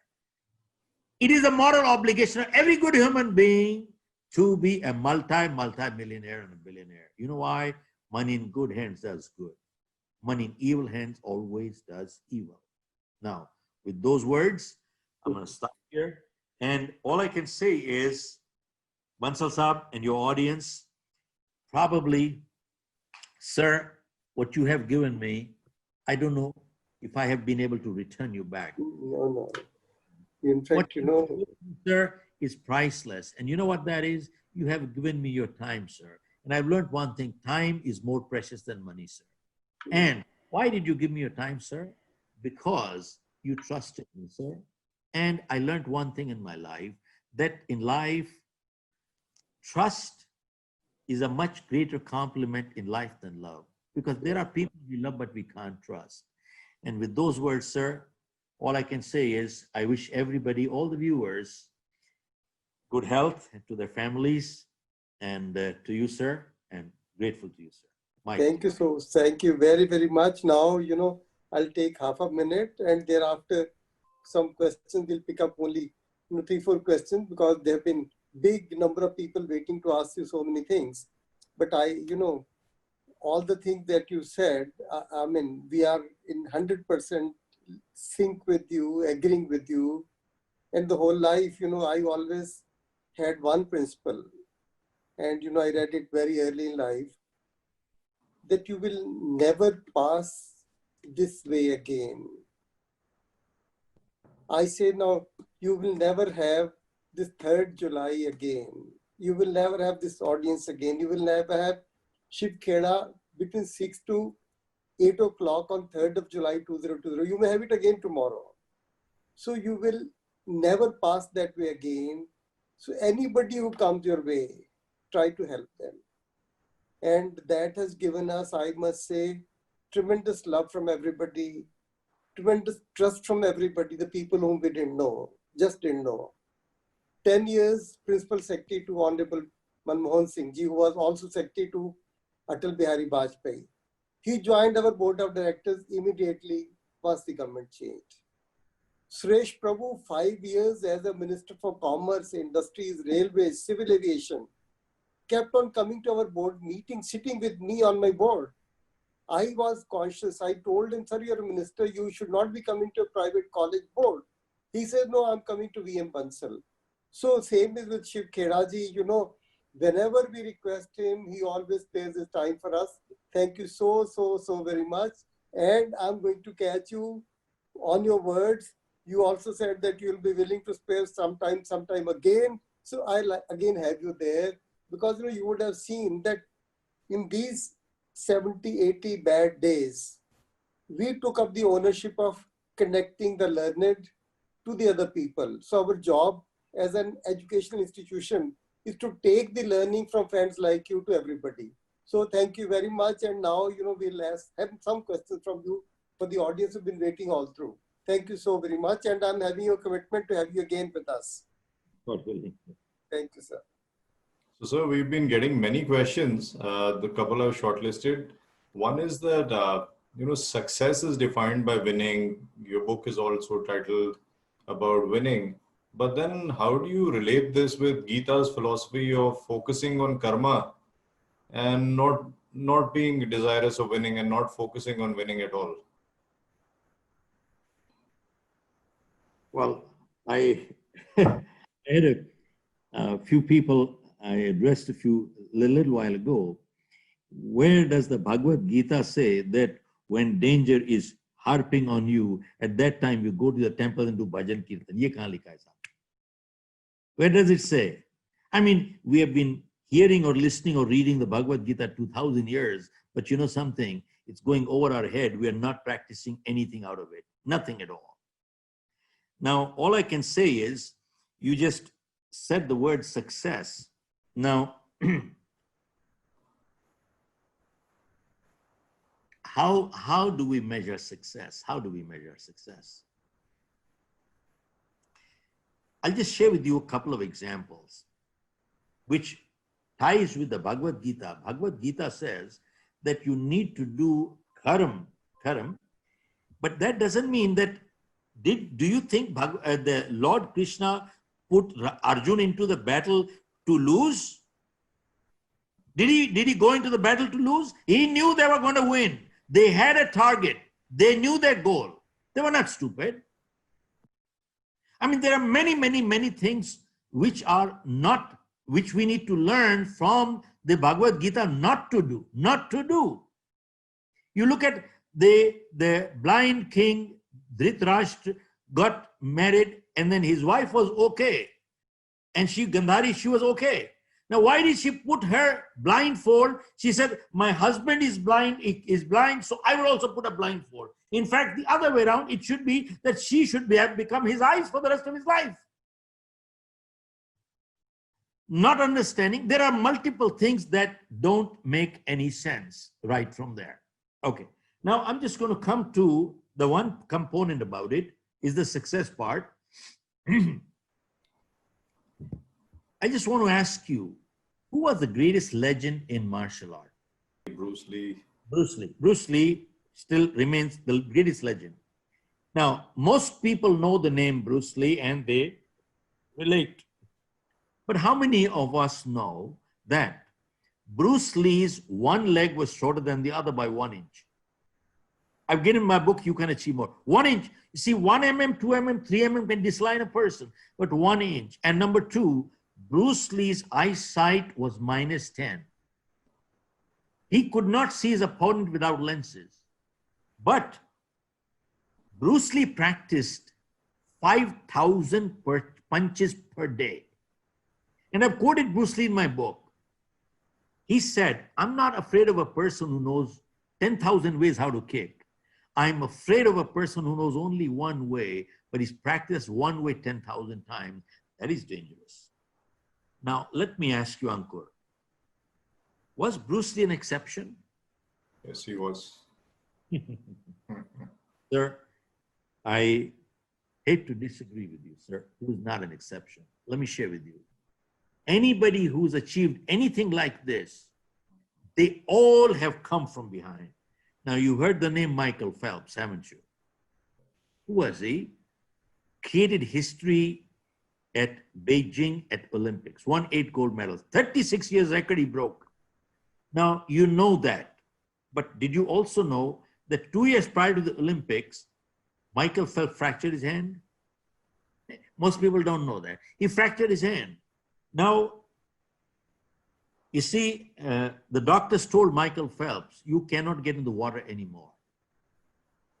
And even if your hand does get repaired, question is, will it have the same strength? You are competing at the Olympics, not your neighborhood kids. But Michael Phelps was preparing for this event for a decade. He couldn't see his lifetime dream shatter. He told the doctor, I will get in the water. I won't use my hands, I use my legs. He continued, and 2 years later, he created history. And he won 8 gold medals. And one of the event was 100 meters butterfly stroke. Guess what was the distance between him and the person who came second? 1/100th of a second. And it is attributed that when he had fractured his legs and he was hand, and he was practicing with his legs became so strong that last point, that's what gave him the push. Now, this is what I read in the paper, which I've given in my book. Now, this is my addition to it. The press was there, and they said, Mr. Phelps, must be a lucky day. You won 8 gold medals. When he heard that, he said, you come here. I'll tell you how lucky I got. He didn't like it. He said, I have trained in the last 4 years, 10,000 hours in the last 4 years. And if you're good at maths, it translates into 2,500 hours per year. And if you're good at calculus, that translates into close to 8 hours per day, no Sunday. And he said, you go sit in the water for 8 hours every day for the next 4 years, your body will shrivel. And he asked, did I get lucky?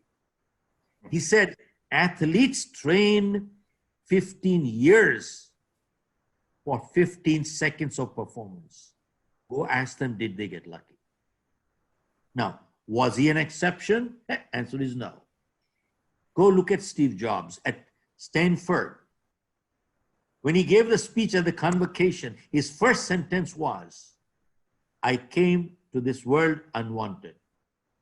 Nobody wanted me. The day he was born, he was put up for adoption. He said, nobody wanted me in this world. Now, I bet you and I have not faced what Steve Jobs faced or even Bruce Lee faced. We didn't face those problems. Now, when we hear and read life histories of people like that, who had problems, they all had problems. It forces us to redefine the word success. Success is not absence of problems, it is overcoming problems. Success is not measured by how high you go up in life. It is measured by how many times you bounce back when you fall down. That is success. Success is not measured by how we do as compared to others. It is measured by how we do as compared to what we are capable of doing. Athletes compete against themselves. They always better their own record. So people who are looking for an easy bullet, take a capsule and you'll be successful. They are heading for disappointment in life. And sadly, many people are living in that disillusion, and that's about it. We need, you know something, we teach people how to be successful. We also need to teach how to handle failure in life. We must teach people how to handle failure. I have had many startups come to me because today everybody says, I'm going to startup. Startup has become a buzzword. And 99% bloody well fail. Now, I share with them, people, they say, one tip for a startup. I say one thing. Start small. Think big, but start very small. Because I don't care who it is, myself, you, Mr. Bansal, everybody, whenever we start anything, we all are bound to make mistakes. And if you start big, your mistake will be big. You will not be able to sustain. You'll be thrown out. You start small, your mistakes will be small. When you made your mistake, you got your learning. Now, go big. Scale it up. Don't start big. Start small. Think big, but start small. This is very important, and many people don't understand that. I was addressing IIT in Bombay a while ago. And today, again, the whole thing is, many speakers, they get speakers all the time. And they say, all the speakers keep saying, follow your passion, follow your passion, follow your passion, follow your... And is that passion hai kya, yaar? They don't even understand how to bloody well define passion. Passion is an emotion. So simple. Passion is an emotion. That's about it. Now, they asked, I said, well, what's your passion? One guy says, well, you see, I've always had a liking for pizza. I like pizzas. And I can't stay without a pizza, or I can live my life on a pizza. I love pizzas. Well, I think I should have a pizza parlor. Aapke baap se paise leta hai, pizza parlor kholta hai, uske baad chalana aata nahi, band ho gaya. This is passion. Bole, I am passionate about pizza. Kholo pizza because I like it. Is this what passion is all about? They don't understand what passion is all about. Yes, there are some things in life where when we call passion, I will do the same thing for money, I will do the same thing for no money. It's okay. You know something? There are so many misconceptions, sadly. So many misconceptions. They don't understand. This is committing suicide. Their wrong learning is making people commit suicide. You know, IITians, they are one of the brightest people in the world. They're one of the brightest people in the world. Out of what? 5 million, 10 million people, only 5,000, 10,000 are picked up. Means they are the cream, most intelligent people in the world. That's true. But you know, tell me, who has one of the highest suicide rate in the world also? The Haitians. Why? Intelligent, great IQ, EQ dead. And IQ does not bring success. It is your EQ that brings success. I wrote an article, I'm not going to get into it, which says in New York Times, it's gone to New York Times for publication. And they said, Mercedes, who's a client of mine, their senior executive wrote an article that going into the future, our competitors, Mercedes saying, our competitors will not be automobile manufacturers. They will be Googles and Amazons. And see, the way things are happening, products are getting obsolete the day they're getting launched. And knowledge is getting obsolete within 2 to 3 years. Go check out engineering graduates. By the time they get to the 4th year, what they learned in the first year became obsolete. Medical graduates. By the time they get to the 5th year, what they learned the first year became obsolete. Sure. So now, with this kind of a scenario, either we have a great opportunity or we are in deep trouble. Now, great opportunity for who? For those who are prepared. But then how do you prepare for the unknown when you don't even know what's coming? How do you prepare for the unknown? But here is what the article that I wrote for New York Times, and it said, is there anything else in the world that is constant? Of course, change, the only constant is change, but is there anything else in this world that is constant? And if there is, why not master that? I came up with the article saying there are 3 things in life that are constant. Just master those 3 things and rest. You are prepared for life. I don't care what comes in the future. You are prepared for life. And sadly, this is not happening anywhere in our schools and colleges. 3 things. What are the 3 things? 1, people skills. 2, persuasion skills. 3, prioritizing skills. These 3 things have never changed. They will never change. Our parents, their parents, their parents, their parents. See, all over the world, we don't have business problems. We have people problems. And when we take care of our people problems, most of our business problems are automatically resolved, aren't they? Yes, no? True, Mr. Bansal? Yeah, you're totally right. Number 2, Entirely 100% right. Yeah. go check out all through history, all through anywhere in the world. Our parents, their parents. We are hired for skills, but we are fired for our behavior. Yes, no? Yeah, quite right. Our तीसरी चीज देखिए. You see, the lower a person is in life, 90% of time goes in technical skills, less than 10% people skills. Higher you go up, it just reverses. I don't want to get into it. That's another whole area. But I think this person might have got some idea of the answer to what we're talking about. Absolutely. Yeah, I think so. That answer covered a couple of questions that were being asked. Good. I think Mr. Khera may be running out of time. So why don't you go ahead and ask the last question that you deem important?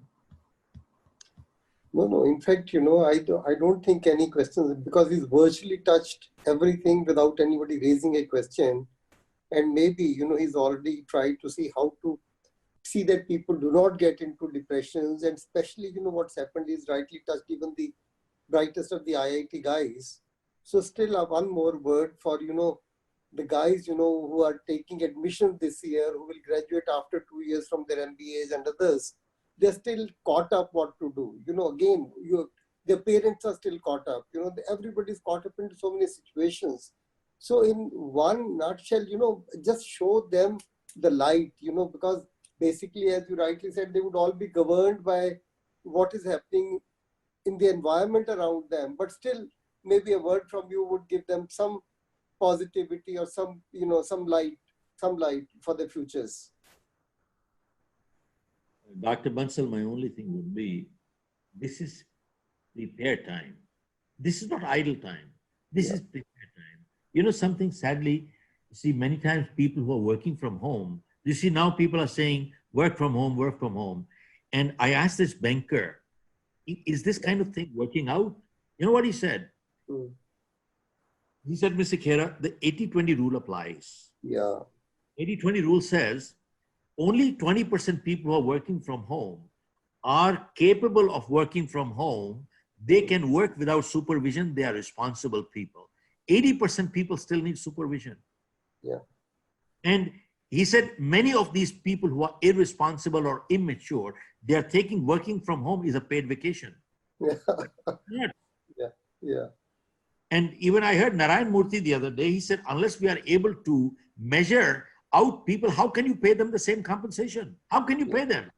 Yeah. Or you make it, tie the compensation to output. Then all right, you didn't pay them accordingly. But how can you do it? It's become a real issue. Yeah. But no, all I can say is this is downtime. This is preparation time. I think of Nelson Mandela. I was reading just 2 weeks ago. He was in jail 27 years. And somebody asked Mandela, how did you survive 27 years in jail? And Mandela's answer was absolutely phenomenal. He said, I was not surviving, I was preparing.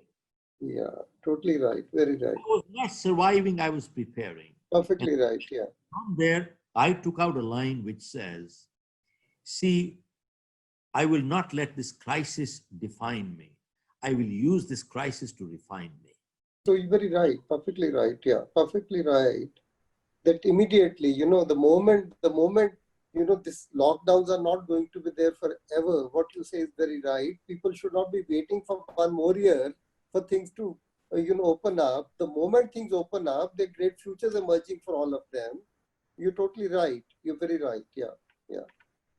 Singapore government is so far-sighted. What they have done, they have allocated a few $1 billion for upskilling the entire workforce. Very right. They said, when it was up time, we had no time. This Yeah. is downtime. This is the time to upskill, because the moment this is over, you will have a jump start. Yeah, totally right. Yeah. I mean, I'm looking at myself. I mean, I'm learning the computer every day, which I didn't even know how to turn this on. Yeah, you're very right. No, online has become, in any case, we have learned all these Zooms and all those things, taking exams online.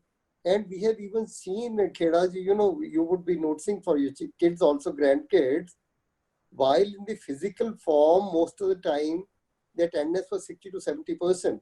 Now it's in the online classes, because the teacher is constantly talking or walking, seeing the student present there, and student is asking questions. Students are getting tired because 90 to 95% is the attendance. So till a month or 2 months, till things do not normalize, there's an advice to everybody and all the academia who is present over here and all the students who are present over here from various institutions across the country, that the academia must, I'm sure they have already done it, they must get into the online mode rather than delaying the start of the sessions. It's 4 weeks, it may be 6 weeks, it may be 8 weeks. Okay, it may be Harvards and the Whartons. All of them have, in fact, even scrapped one semester, but they've gone online rather than closing the college for 1 year. So Right. we do not want that the student should waste 1 year of his or her life or career, because, this 1 year will never come back in their lives. And when there's a V curve, as Kheraji is saying, you are the people who will be born out of COVID situation. Right. You are coming out, as he mentioned, at various, two big times in his life, and see how people came out. Sitting home without doing anything for 12 months is perhaps going to be the biggest kind of a curse in your lives. Faculty and teachers have to really relearn a lot, and students must get used to both online, offline learning in every possible way. Future belongs to that. I mean, I leave to Kheraji to finally say the final word, just like that, because you can't waste a day. You can't even waste 1 hour of your life, as Kheraji is saying. In fact, at least the people I have been in touch, you know what they said to me, and these are all positive people. He said, well, earlier we were working 8 hours. He said, now we're working 12 hours now. Same thing happening with us, yeah. And we hardly have any time. Correct. And all moving, but we are moving with positivity. You are Correct. gaining something. Yeah. You are upskilling yourself, becoming more knowledgeable, fitter, Yeah. healthier. Fitter, healthier. And that's about it. Yeah, you're totally right. Thank you so much. Because future, as Kheraji has been saying, of course, 3 principles which he said, life skills or people skills, they will continue to be most important for anybody and everybody. All time. Yeah, for all time. That is what we have got from our scriptures. That is what we have got from our parents. So, but now the thing is, time from today, time post-COVID, we will belong to those people who are very, very apt at all the online technology platforms, or very, very good at digital platforms, obviously keeping the mind positive, as Kheraji has said. So we need to take benefit of every minute and every day in our lives, maybe keep learning from homes, whichever schools, colleges, give you whatever kind of a learning. Look for the brightest of the degrees. That's the only thing I can suggest, because as I mentioned, 1 month, 2 months maximum, all the things are going to go in the offline mode, and then anybody is going to repent that they have lost 1 year or 1 semester. So that's my request to all the faculty who's attending this webinar from across the country. Let us join hands. Let us share our best practices. Time has come when all of you, all of us, We remember when we were doing events at the campus, when Shiv Khera ji was coming to us. In addition to students, we had 100 or 200 very senior dignitaries. Today we are having 700, 800, 900 people. So that's a great thing, and that opportunity is there that we must join hands. We must learn from your best practices. So kindly keep sharing your best practices with us. And I can only assure you that we will continue to be taking those best practices to every remote corner of the country free of cost. That is our commitment as an educationist. Thank you very much for everybody for attending. And again, I'm reminding Kheraji that I'll have one more opportunity with him in August, September, October, whenever he has time. But we have a right on him. And he has been always honoring that right onto us. Just one line before we wrap up, sir. With my daughter, who's now in class 2, her classes are going on online, and the teacher has found a very unique way of testing whether they are, paying full attention or not. She randomly asks every student to turn on their camera and reply to the question. Now, if a student in school doesn't answer, parents don't get to know. But for these junior kids, parents are held responsible. So me and my wife's time on making her ready for tomorrow's class has gone up substantially. Yeah. So this is more for junior kids, is more of a test of what the parents have taught than the teacher. So she just randomly says, now you turn on your camera and reply to the question. So I just think it's a lot of room for innovation, right from junior school till higher education. Right. Personally, for me, I think it's a great opportunity. I always wanted to witness the classes being taught by our teachers, more for my learning as well as to see if I can add any value. But in the physical form, I found it too intrusive to get into anyone's classroom. But here, I'm looking forward to the couple of weeks or the couple of months that we have to be online, where I can slyly go into any class I like and just see what is being taught. Absolutely. So, sir, but it's been a great webinar, great listening to you always. I fondly remember last time when we met, when you were saying it is, besides the education, it is the attitude, not just the skills, the attitude that distinguishes you and is the reason for your success or failure. So I think all the messages, I think just in answering one question, you answered maybe 50 questions that were asked by people, and you covered every aspect. So very, very grateful and thankful to you, sir. Thanks a lot.